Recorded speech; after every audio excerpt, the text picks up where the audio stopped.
नमस्कार, ये आकाशवाणी है। अभी आप मनोज कुमार शर्मा से समाचार सुनेंगे।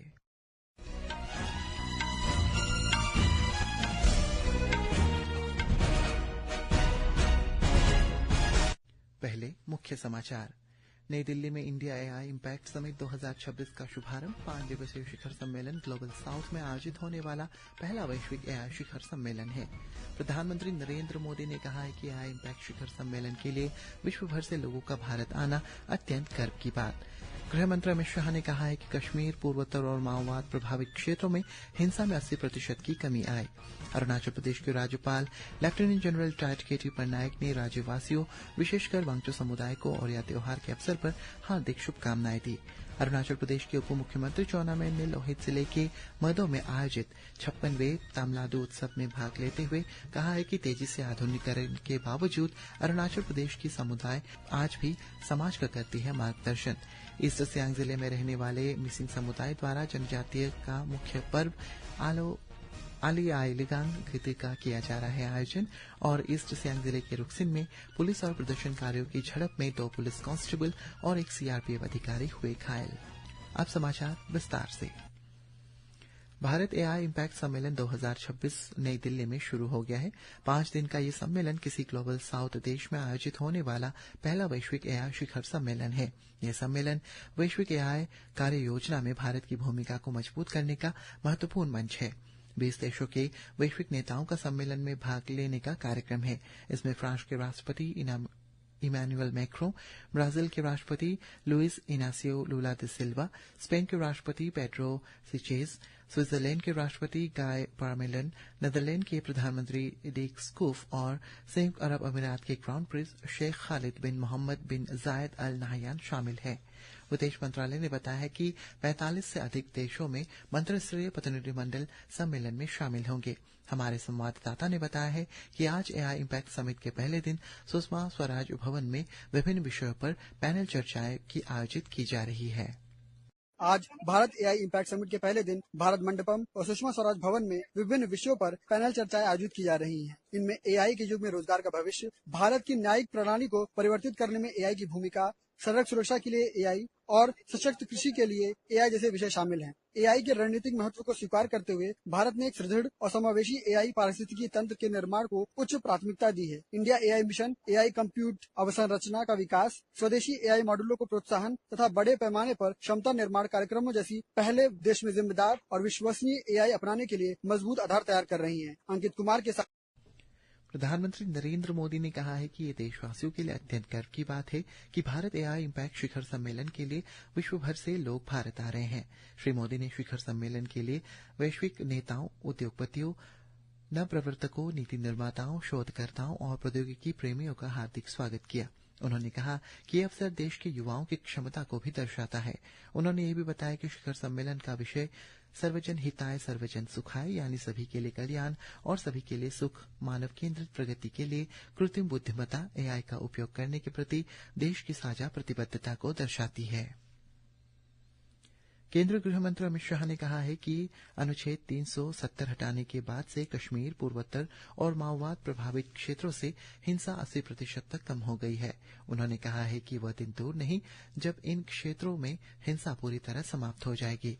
दिल्ली पुलिस के 79वें स्थापना दिवस के अवसर पर श्री शाह ने कहा है कि माओवाद या आतंक हमेशा से देश की आंतरिक सुरक्षा के लिए बड़ी चुनौती रहा है।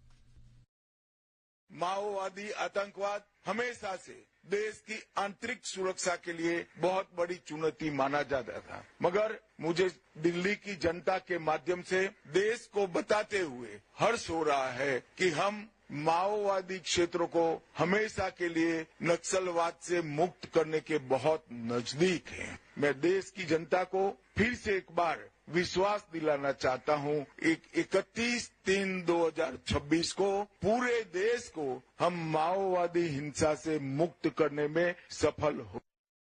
श्री शाह ने कहा है कि राष्ट्रीय राजधानी में पुलिस व्यवस्था को और मजबूत करने के लिए आज दिल्ली पुलिस स्पेशल सेल के एकीकृत मुख्यालय की आधारशिला रखी गई है।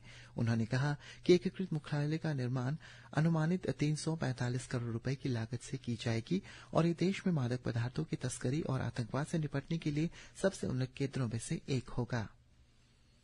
अरुणाचल प्रदेश के राज्यपाल लेफ्टिनेंट जनरल रिटायर्ड केटी पटनायक ने राज्यवासियों विशेषकर वांगचो समुदाय को ओडिया त्योहार के अवसर पर हार्दिक शुभकामनाएं दी है। उन्होंने कामना की है कि ये त्योहार भावनात्मक संबंधों को मजबूत करेगा और आपसी भाईचारे को भी बढ़ावा देते हुए राज्य में शांति, खुशहाली और समृद्धि लेकर आएगा।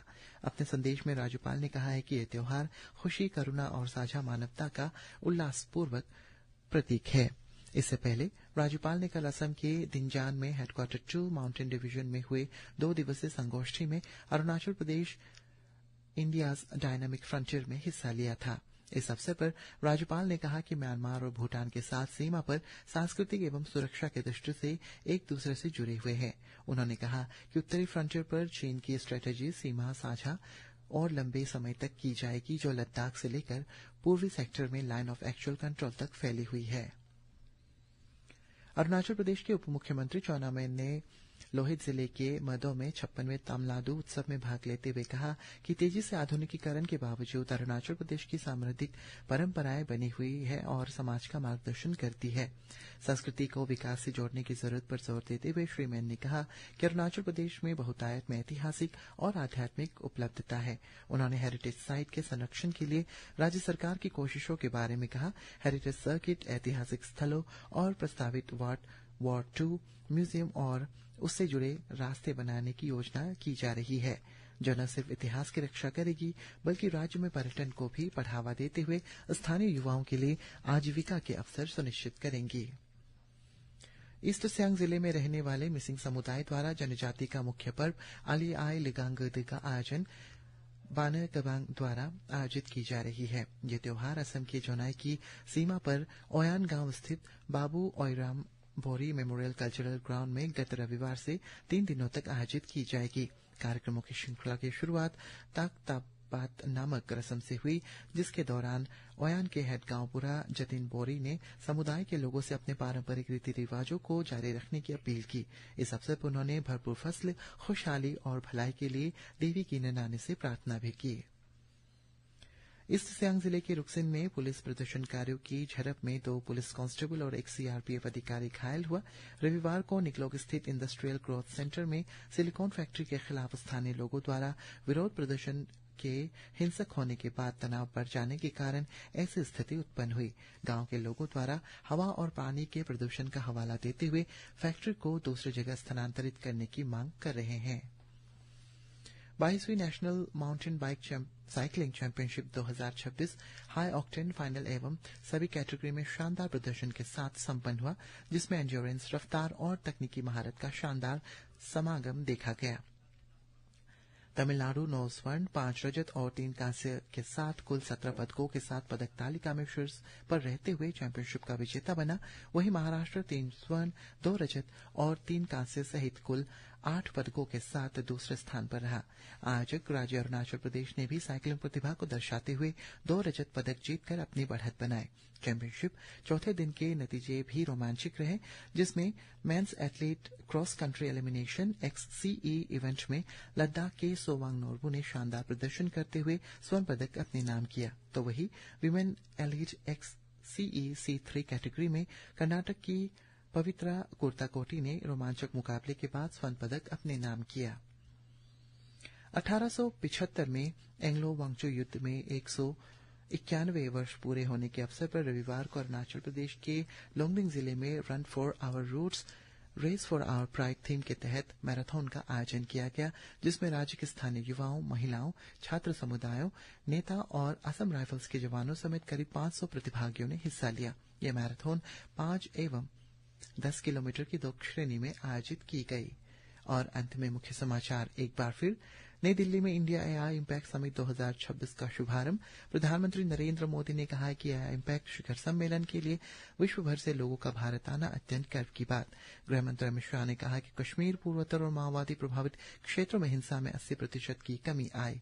अरुणाचल प्रदेश के राज्यपाल लेफ्टिनेंट जनरल रिटायर्ड केटी पटनायक ने राज्यवासियों, विशेषकर वांगचू समुदाय को ओडिया त्योहार के अवसर पर हार्दिक शुभकामनाएं दी। अरुणाचल प्रदेश के उप मुख्यमंत्री चाउना मेन ने लोहित जिले के मदो में आयोजित 56वें तमिलनाडु उत्सव में भाग लेते हुए कहा कि तेजी से आधुनिकीकरण के बावजूद अरुणाचल प्रदेश की सामुदायिक परंपराएं आज भी समाज का करती है मार्गदर्शन।